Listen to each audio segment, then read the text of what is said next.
Good afternoon and welcome to CNU Talks Live at Lunch. I'm Grace Charlin, class of 2021, and your Assistant Director of Alumni Relations. I will serve as your moderator today. We are in season 2 of this monthly series, which is brought to you by the Christopher Newport Alumni Society and your Office of Alumni Relations. These talks have brought you different members of our Christopher Newport community to discuss a variety of topics of interest. We've had coaches and professors and alumni all doing some incredible things, and we hope to continue to bring forth things that speak to both your hearts and your minds. Today, I am excited to introduce Sarah Hobgood, our Director of Career Planning here at Christopher Newport. She has served in career services for over 15 years, and almost 10 of those have been here at CNU. She has a passion for helping both students and alumni learn to leverage their strengths, grow as professionals, and find roles that both excite and engage them. Today, she will be sharing with us how to leverage LinkedIn as a professional. Whether you are job searching, recruiting, or networking, LinkedIn is an incredible resource, and Sarah is going to help us understand how to take advantage of it. There will be some time for questions at the end, so when you have questions, please type them below in the Q&A box.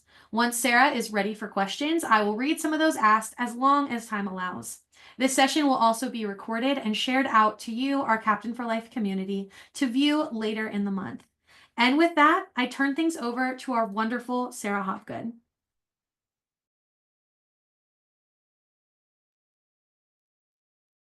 All right. Well, thank you so much for that kind introduction. And hello, everyone. I'm excited to talk with you today. So let's just kind of get right into it with LinkedIn. I know there might be some of you on the call who have used LinkedIn a ton. Maybe you're on it every day, whether it's looking for business prospects or maybe you work in human resources recruiting and you're looking for candidates. Or there might be others of us that's like LinkedIn. I maybe think about that once a year.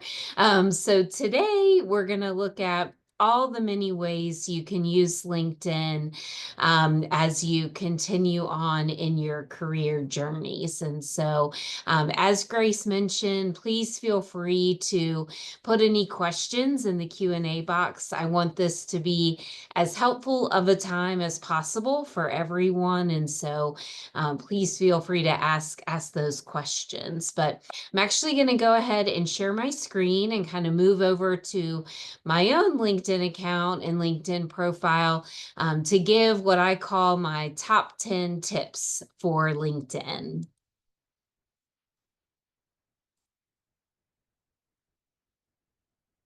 All right, so you should be seeing my LinkedIn account here. I'm just on the home feed, and if you need me to zoom in any little bit, Grace, feel free to let me know if that needs to be bigger.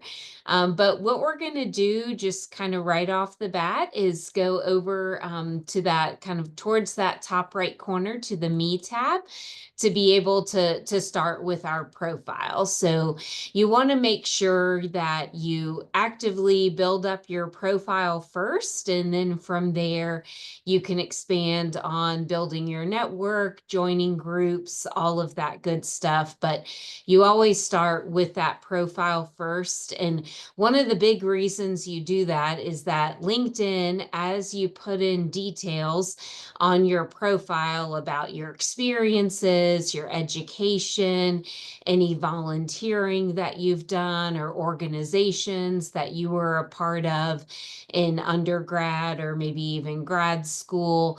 LinkedIn uses all of that information to then suggest people for you to add to your network. So the more detailed your profile, the easily you can grow your network. Plus, we'll talk about other benefits to having a detailed profile as we go through it. So I'm literally just going to do kind of a top-down approach of the profile. So kind of going through mine, I will be able to share the different tips. So We're going to start right off with that very top. Kind of right away, our eyes are going to go to that profile picture, your headshot, as well as the banner photo. Now, you'll want to make sure you have both of these. And with your profile picture, you should be the focus of that. So you should be taking at least like 75%, 80% of that picture should be your face. And so make sure that it is a picture that is just you, that there isn't anything too distracting about the background. You also definitely want to be sure to avoid anything where like your arm might be on someone else. So it's kind of over here looking a little awkward in the profile picture. So make sure that's a true headshot of just kind of shoulders up there. And then a banner photo, I think this is a really great way to personalize your profile that much more. So whether you choose to do maybe some kind of view that's your hometown, I'm personally from Richmond and I'm very proud of that. And so I might choose, if I was actually living in Richmond at the moment, I might choose to do maybe that cityscape, or maybe a picture of the James River, one of the many bridges that go over it in Richmond or something like that. But since I'm blessed to be part of the Christopher Newport community, I chose to have a picture of campus. And certainly we all know our campus is absolutely beautiful. So it makes for a lovely banner photo. But you might also choose this could be a way that you maybe express a passion or hobby you have. So maybe your banner photo is a place that you have traveled to. So maybe you go hiking and you've taken a picture from the top of a mountain or something like that. Maybe you're a big reader. I'm a big reader. So maybe it's choosing like, here's a picture of like books on a bookshelf or something like that. So could be that chance to just kind of take that extra step in personalizing your profile. Could then be a good talking point as you're maybe on an interview or any kind of networking situation. Someone might say, hey, I saw your banner photo was this. And so you can talk about it there, describe a little bit more of your personality. So next, we're going to talk about what's known as the headline here. So this is the statement kind of right under your name. If you need to edit it, you would just go to the pencil that's right here, and it's kind of right within your basic information. So what LinkedIn will do is if you don't put something there, it's just going to choose that very first title from your experience section. And if you're okay with that, like I am, that's totally okay to keep. If you would like to customize it, you certainly have the ability to do so. And you saw when I had the pencil open that you can actually get a good amount of characters in there. And so it does give you some room there. So something that I recommend doing is maybe stating a little bit about your experience, but also kind of glancing forward and maybe mention a particular interest of yours or goal that you have. So it could be something, I could edit mine to say, 15 plus year career services professional interested in expanding network or wanting to grow professional network. So that is something you can do. If you are looking for a career change, this can be a place where you can share about what you're seeking next. You caution that though, of if you are connected with anyone you work with, they can then see that. So I would recommend if you're connected with those that you work with, then probably don't do that. But now you could always do something like, seeking professional development opportunities opportunities, and maybe that's just a little more broad and open. So, but you're able to customize that however you would like there. So I just always like to point that out because I think it's kind of a hidden part of the profile. Next, we're going to move to what's often known as the summary, or as LinkedIn calls it, the about section. I have found this can definitely be a struggle to write. And so Grace is actually going to pop a link into the chat to share with you all. I found a helpful article there that kind of gives some example summaries as well as just some top tips for crafting your summary.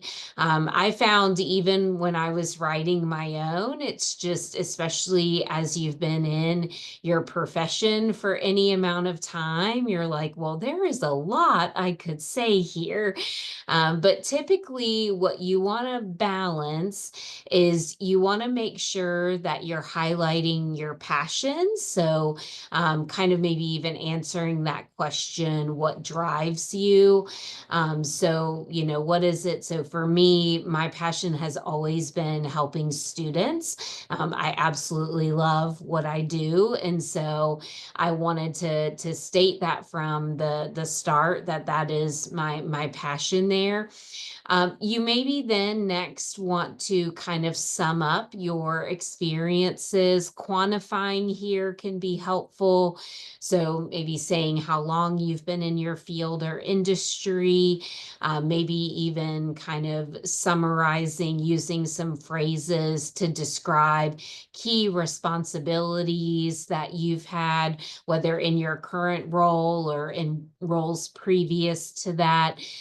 You can also highlight and should highlight skills that you've refined over the years, as well as any accomplishments that you've had. So this should be several sentences. You don't want it to be too long, but several sentences there is good. Some people like to do bullet points, and that's completely okay as well. So maybe you have a few bulleted statements, and so that can be a good way maybe of overviewing some responsibilities and accomplishments you've had. That might make it a little easier for the reader to kind of go through at the top. But this about section is very helpful because, one, it gives whoever is visiting your profile kind of a nice overview of you, but it also calls attention to things that they're going to see in the sections below. So it just helps them maybe get to some key information faster just because it is right at the top. Something I actually miss that LinkedIn changed years ago is you used to be able to move your profile section so you could reorder them in different ways, and they kind of took that ability away. But the about section can be helpful for, again, just calling attention to particular key information you want to make sure you know about them. I always share with students kind of advice with this as well, as you think about when you're on that interview. I always, towards the end of the interview, try to kind of mentally reflect on, is there anything else I want them to know about me that I haven't shared?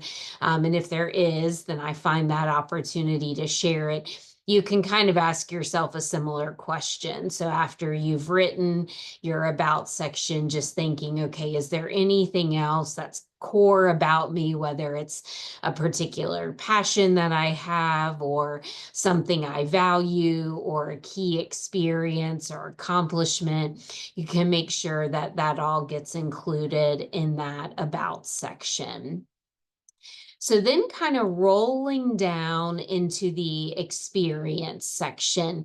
Now, I know this takes time. Trust me, I know from updating my own LinkedIn profile, but you do want this to be as detailed as possible. From someone on the other side, and there actually might be some of you joining us today where you're like, Sarah has actually reached out to me to help with a student. So the more detail you have, the more it can help me and the other career advisors maybe see your experience, but it also does help your fellow captains to know, okay, they're in this marketing role, but what exactly do they do each day? What are their main responsibilities? But it does also kind of help you organize again, what are those key responsibilities that you have? It can also help you with whatever is next, because recruiters are certainly scanning these profiles, looking for keywords. And again, any of our HR professionals joining us today know this, that they're able to search profiles by all kinds of keywords. And so often those keywords are going to come from those bullet points of the experience there. So one thing I did is, I mean, literally, I just copied and pasted from my resume.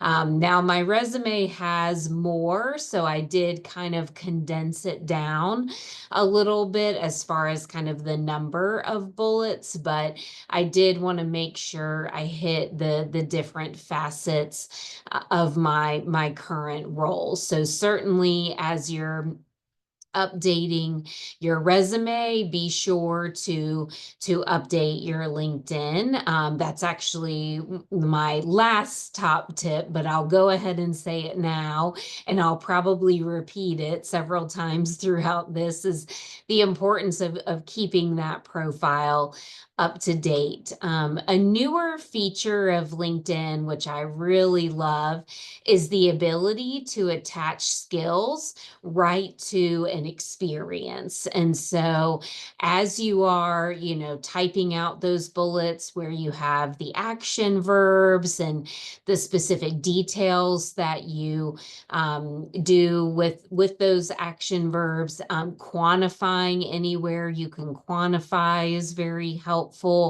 But then attaching those skills, that is a great thing. Again, skills are one of the very common ways recruiters are then going to search profiles and potentially find candidates. And so it also gives you the chance to actively reflect on your experiences and think about, okay, well, really, what skills did I use to complete that particular task or fulfill that responsibility? So it helps just in overall that reflection process, kind of thinking about the impact of what you do each day. So I would encourage you, as you're updating each experience, so you'll click that little pencil to add those various updates, that you would also add some different skills and things like that. And LinkedIn gives you a very comprehensive menu to choose from. You can also just add your own as well. So you can also add media. So let's say you are in marketing, and you have permission to maybe post a brochure that you created for your company, or maybe a social media campaign that you did. Maybe you have some sample pieces of content from that social media campaign. Again, make sure you have permission from your company to do that. But LinkedIn can basically double as an online portfolio. And even if it's something, outside of the marketing realm, like maybe you wrote a report or you did a presentation about a particular topic. Again, that's media that you could add. Just again, make sure you're checking any policies with your employer to make sure you don't violate anything there. But I do think it is nice to have those work samples, so that again, whether it's a recruiter or just other profile visitor, can see your accomplishments basically come to life. They can read the bullets in the description there, but then they can actually see those work samples. So I would encourage you to just again kind of take the time to go through, make sure you have those details there. So then next, my next kind of tip is just really to make sure you're filling in each of the profile sections that are relevant for you. So certainly you've got your experience section, your education section. I think those two are kind of a given. But then what are those other things about you, either something you're currently involved in, or something you were involved in previously, or something you achieved previously? So, maybe you've done some different volunteering in your community and you want to highlight that. Maybe you've been involved in different professional organizations. So maybe you've held certain positions, maybe you've helped plan events. Certainly, hopefully, each of you are involved in some type of alumni chapter. And so that can definitely be included in kind of talking about what you do with that, whether you hold a role or if it's attending different events and things like that. So the way you basically add any profile content is back at the top, you go to that add profile section. And so you're going to find several things under your core. So adding your education, adding a position, we'll tuck it under the experience section. You can add any skills, so you can have that separate skills section. But honestly, my preference is to go ahead and attach those skills to each experience. That way there's kind of some context for them rather than just a listing of all kinds of skills. Under recommended is where you'll find, like, maybe you want to highlight certain courses that you had in undergrad, or if you pursued a graduate degree, again, maybe certain projects, whether they're work projects or things you did while in school. Again, if they're work projects, just make sure you have any permission needed there. Licenses and certifications. So maybe you're in an industry that has different licenses, certifications that you have to keep up with. That can be a great addition there. And then under the additional is where you get to the volunteer experience, the honors and awards, publications, languages, organizations, all of that good stuff. And so, and I would kind of, as a rule of thumb, your LinkedIn can go as far back as you want. I generally use kind of the like 5 to 10 years, kind of going, unless if you've had a lot of changes, you might want to go further back then. But for the most part, kind of working under, giving your experience now and then in the last, 5, 10 years or so.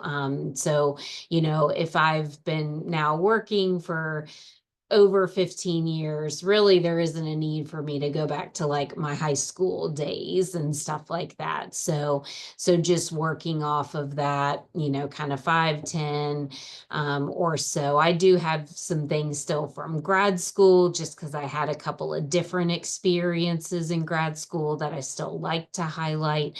But that's just kind of a personal choice based on my professional journey there. So those are kind of the various sections. And again, as you add each one, again, make sure you're including those details. So whether it's specific bullet points, kind of describing, whether it again was an organization or a volunteer. So if it's maybe the name of an organization people aren't going to be familiar with, so we would all know something like Habitat for Humanity, what's involved there.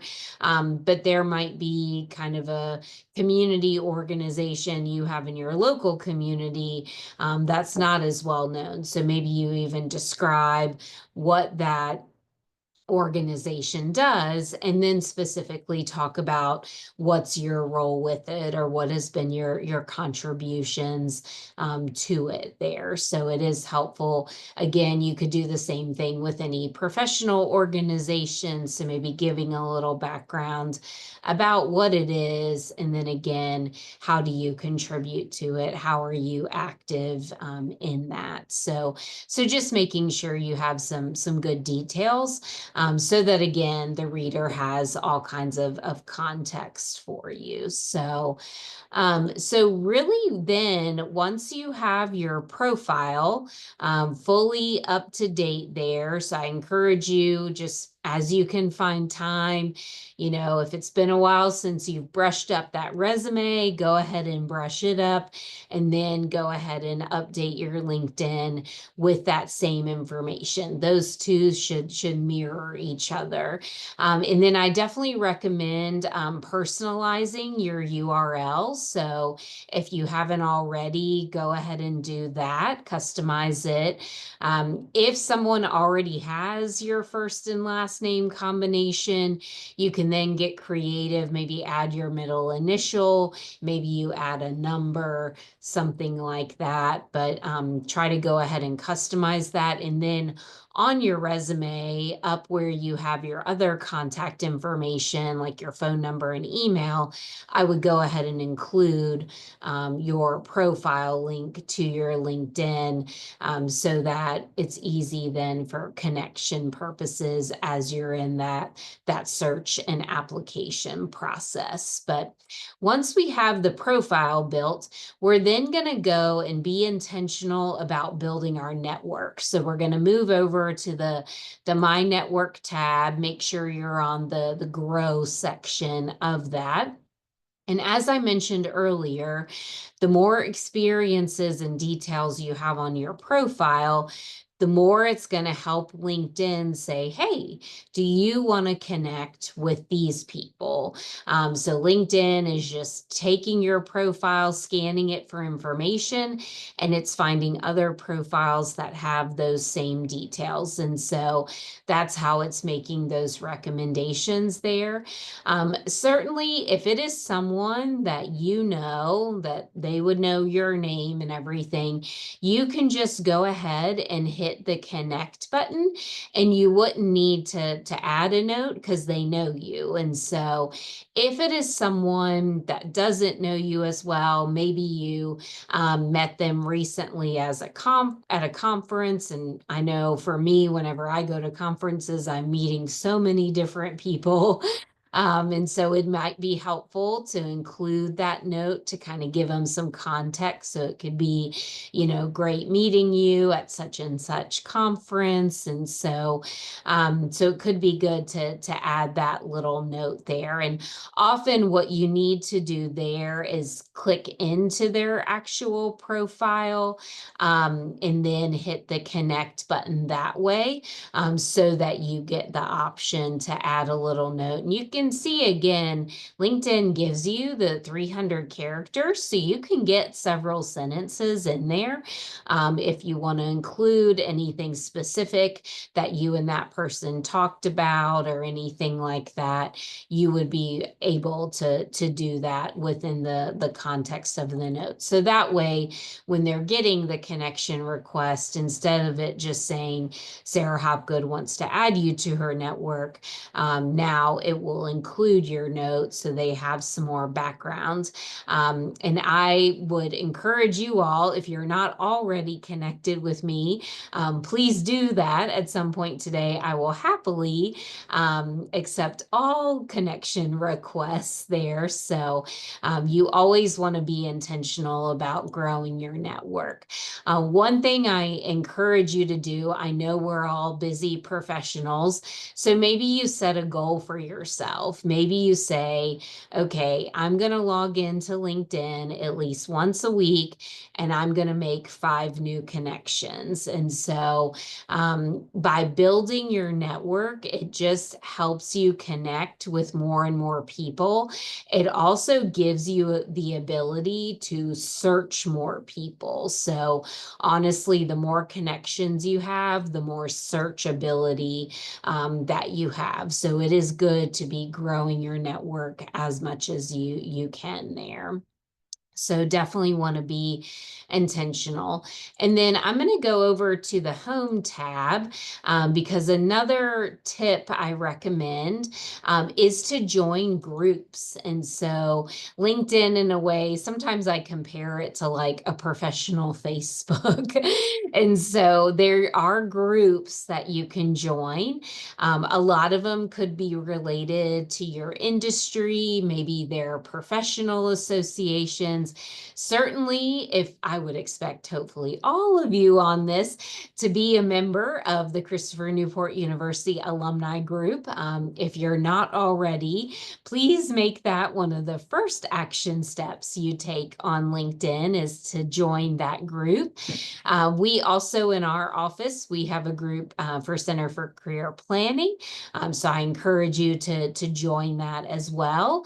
But then you're able to, kind of look and see, are there some other groups that I can join? And so you can just put different things in that search box there.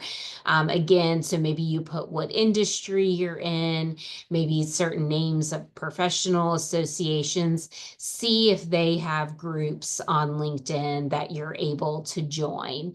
Now, the advantage to a group is that once you're a member, you are able to see all of the members there, and then you're actually able to message anyone in the group. And so, and of course, a message, we can get as much text in there as we want. So maybe, we're looking to collaborate with someone for business purposes, or, again, maybe you're thinking about a career change and you see that there's a fellow captain already in an industry that you want to be in, or maybe it's just you don't want to change industries. Maybe you're just looking for a different company. So you see that you have a fellow captain already at that company. And so then you can message them and maybe look to set up kind of a time to talk, whether that's in person, if you're in the same area, or on the phone, or connect via Google Meet or any kind of other meeting platform there. So I really like the groups because you're able to just have kind of a longer conversation there, send more messages without having to have like a premium account or anything like that. So definitely encourage you to join groups. You'll notice as you're on different group pages that some are going to be more active than others. You all can see this is actively where our office will post opportunities. So often we'll get employers who say, hey, we're really looking to fill this role. And sometimes it's maybe for someone more experienced. So we'll definitely come and put it in the alumni group. But it can be for a wide variety of things. So 2 things you could use this for if you are looking for a career change. Certainly you can come into this group, maybe see if anything's been posted. And I've seen other alums share opportunities as well. But also that's a note that, if your company is hiring, you can go ahead and post. Also, feel free, just put a plug in for the Center for Career Planning. You're welcome to share it with us, and we can share it out as well. So that might just be a good way to kind of help your company with their recruiting efforts and things like that. But you can actively kind of use that discussion board. You might also find in discussion boards that are more for industry specific or professional associations, you might find that people are maybe posting kind of recent articles that came out that relate to that industry. So I find it can be a great area for professional development, just kind of seeing what's being talked about in your industry, your field, what are some maybe articles or resources being shared. And so LinkedIn can be, the groups can be very helpful for that as well. Just a couple more tips for you. Another way that you can continue to access your fellow captains is, let me go actually back to the home tab here. So back when you're on that home page, if you start typing Christopher Newport into the search box, you'll notice the first result is that school page with the sales logo. So you're going to click on that and then click into the page. And then once it loads, you'll notice this alumni tab here. Now you might be thinking, well, what's the difference in this and the group? So this is actually a page that LinkedIn does, where it finds anyone that has CNU in their education section and kind of collects all the profiles here. So every college or university has one of these school pages. So again, if you are maybe working on some type of graduate or professional degree or plan to or have already, you might also search those institutions and kind of check out their school page and the alumni in that as well. So I love this part of LinkedIn. I find that this is just a great way to grow your network, explore where we have captains working, what industries, what employers, where are captains living, things like that. So it's a great, great place to get information. You can see that you can search it in a couple of ways. So there is a search box for you to type in any key terms that you have. There are also these boxes in the center, like where they work, where they live. If you keep clicking the arrows, there's a what they do, skills, what they studied. And then you can see how closely connected. So are they one of your first or second, or are they further out? And so this again changes based on the number of connections you already have.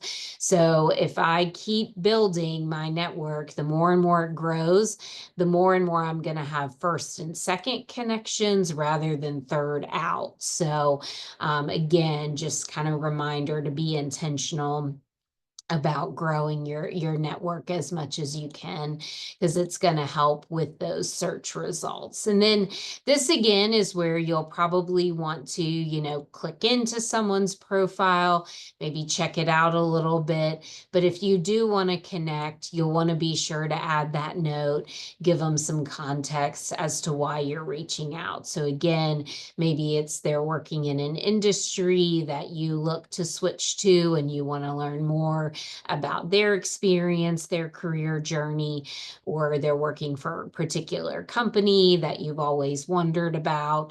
Then you can just ask them what the experience is like. I think are all aware that it's very easy for companies to list what they want to list online about their culture and their mission and their values, but it takes talking to someone on the inside to learn, does that all match up? Does what the companies say about themselves online, is that actually true in the day-to-day carrying out of the work that they do? This is, of course, also for any of you who have ever been actively in a job search, or maybe you are now. And you all also probably heard that chorus as you were here at CNU of you get jobs by talking to people. That's been our office's tagline for years now. And we still use it and, of course, fully believe it because it is true. And so it does matter to be building those connections. And who better than your fellow captains? I have always been amazed and thankful at the willingness that all alumni have to help each other, help their fellow captains that are here at CNU. CNU. I have never had an alum tell me, no, I don't want to help. They always want to help. And so I am so, so grateful. I know students here are too. And I know your other fellow captains who've even graduated are helpful for are appreciative of that help there. And so so just thank you to you all for being just so willing to help each other. And just again, I encourage you to reach out to each other. Use your captain network. It can be very helpful to you, even if you're just maybe looking for advice on something specific. Maybe you're a business owner and you're like, gosh, I really kind of want to expand our marketing techniques, but I'm not really sure how to do that. Marketing wasn't my major. Maybe you just find some fellow captains who do marketing and just say, hey, is it okay if I pick your brain for a few minutes? And so even don't have to reach out just because it's, you're seeking something. It could just be, hey, I'd love to hear your advice and perspectives. So just again, encourage you to be building those relationships, really maximizing LinkedIn. Oh, I've already been getting some connection requests, so perhaps that's you all, which is wonderful.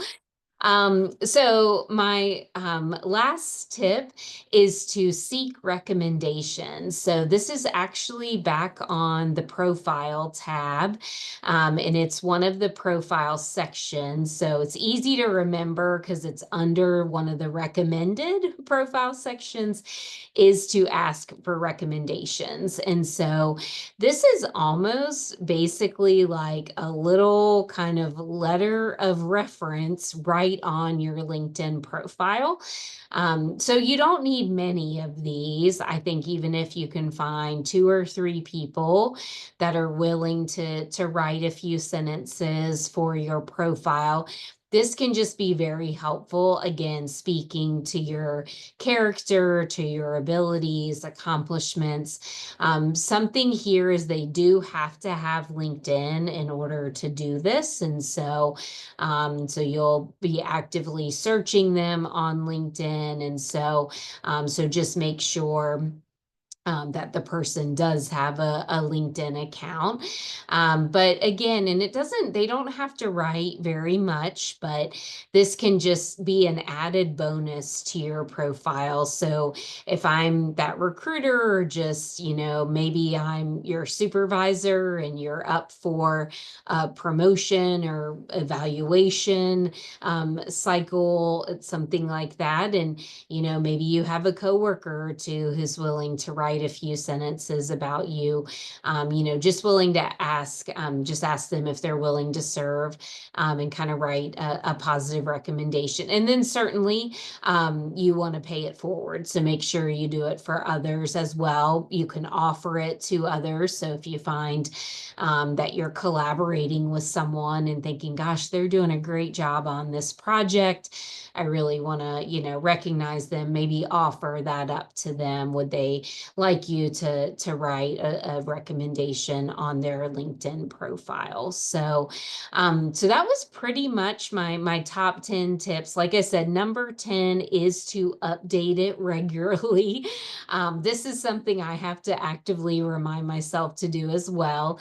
I think for all of us, it's very comfortable to get working in our day-to-day. And now that we have our jobs and they're, secured, hopefully, we don't think about, hey, I should be adding to my resume or I should be adding to my LinkedIn. But we do a lot every day. And sometimes those things can get forgotten, especially if it was a short term. Maybe you did a specific training for something. Maybe you went to a conference. Well, I know for me, if that was several months ago, I've probably forgotten I did it. And so it's good to be doing those updates all along. so that everything stays fresh, stays updated. And then that way you're not, in 2 years when you're ready for a change, you're not thinking, well, what did I do 2 years ago? So just makes that process a lot easier. So with that, I'll pause and I'm definitely happy to take any questions, or if others have things that they would like to share, certainly happy to hear that as well. Awesome. Thank you so much, Sarah. I mean, I already learned there. You pointed out features that I didn't even know about. So thank you so much for just sharing your time and expertise with us. We do have a couple questions from people. So the first one is, are there any things you can share that would be helpful in regard to the LinkedIn algorithm on what type of content shared on LinkedIn does well? And if we're posting things on LinkedIn, does tagging other accounts or hashtags or things, does that help or does that actually hurt those types of posts? Yeah, that's a really good question. So yeah, definitely the more active you can be is great. There was a student who that's how she got an internship. So she wanted to go she was pursuing the broadcasting world. And so she had seen kind of an article shared at one point, kind of related to the radio industry, and so she shared it on her LinkedIn, and then actually a radio station saw that, and then they reached out to her and said, "Hey, are you interested in internships or jobs?" And so that's how she got her internship, was just kind of by sharing an article she had found. But it does show then that she was passionate about the industry. She definitely had interest, and she was taking time to like read articles and things like that. And so it can be helpful to do. I think tags can be helpful as well. So certainly, again, maybe if you want to share it to a certain group that you're already in, that's helpful. Or maybe again, if it's from your company, and you're maybe sharing about something that you're proud of there, again, I'd make sure anything that you're going to share isn't like copyrighted or something like that. Maybe it's, a publication. You'll just want to make sure there's certain rules that you follow there. But certainly, if you want to tag your coworkers and things like that, that can be very helpful. And again, a great way to show, hey, I'm recognizing my coworkers for this effort. So even if it's thanking certain team members, again, maybe you all recently just achieved a certain goal or finished a certain project and you want to call attention to that. So that is very helpful. Definitely the skills on your profile, like I mentioned, those are so important because that's one of the main ways recruiters are going to search profiles. So they're going to put in various skills that they're seeking. And then any profiles that have those skills will come up in their results. And honestly, what they see first is your headshot here, your name, and then what's known as your headline. And so that's where it can be helpful to kind of customize that headline a bit with, again, maybe, kind of a little bit about you, your experience, but also your interests there. And so, yeah, so definitely having those skills will be very helpful and stuff. So you can come up in more and more searches. Also, feel free to use any industry specific language as well. So as you're thinking about, different skills to add, even as you think about the bullet points that you have, use as much industry terminology as you can, because again, that's going to help in the search results. So, if I am looking for someone that knows like SAS or has experience designing promotional materials on Canva or whatever, if I'm that recruiter, I'm going to be typing in those specific skills, platforms, programs, whatever it is. So the more of that you can have, the better. So hopefully that helps a little bit there. Yes, absolutely. And we only have time for one more question, so this will be our last one. But Sarah, what can alumni do to help and support not only your office and your mission, but also students and other alumni looking for new opportunities? Well, one, thank you for that question. Like I said, I always appreciate alums' willingness to help. So, one, the details on your profile, like I mentioned, for a lot of students, we encourage them to use LinkedIn to find professionals that are working in areas that they're looking to explore. A lot of you are familiar and maybe you're in these roles, maybe there's a lot of job titles out there that are very general, like program manager. Well, what exactly does that mean? And so, while I might find an alum that has that as their title, if there aren't then bullets to read as far as what you actually do, then that's kind of hard for the student. So I would say, having some details about your main responsibilities can really help that person who is exploring their options and stuff. Certainly keeping your profile up to date, that is very helpful. Joining the alumni group. I know I'll message alums on there. So if you're not already, feel free to make sure you join that group. Also, for those of you who weren't aware, please know our services are for life. So if you are actively in a search, or maybe you're thinking about a career change, maybe you're thinking of going to grad school, so maybe you worked for a little bit and now you're thinking about, seeking more education, we can help with any of that. So feel free to reach out to our office at any time. Grace, you are welcome to put my email in the chat. It's on the CNU website as well, but you all feel free to reach out at any point. But our services do continue. So we do virtual appointments or phone appointments if you're not in the Hampton Roads area. So it's convenient to come in person. You're welcome to come in person as well. But I know often our alums are all different places. And so those virtual or phone appointments are helpful there. You all can participate in events that we have, whether you're the seeker or come back to represent your company. We actually have our job and internship fair tomorrow, and I think we have close to 30 alumni coming back to represent their companies. So that's certainly great as well. We do alumni spotlights, and so if you're interested in being an alumni spotlight, it goes on our blog and social media, just a chance for you to share your story. We would love to spotlight you. So again, feel free to email me and I'll send you that spotlight form. But yes, just thank you. I would just say making sure information is up to date and make those connections as you hear from any students wanting to reach out to you, make sure you respond. That's also where maybe checking LinkedIn like once a week might be helpful. I often hear from students like, yeah, I tried to reach out to that alum, but it's been about 6 weeks. I haven't heard anything. And often I say, well, it's probably just because they haven't checked it in a while. Maybe they don't log in regularly. So the more you can log in, the better too. So thank you.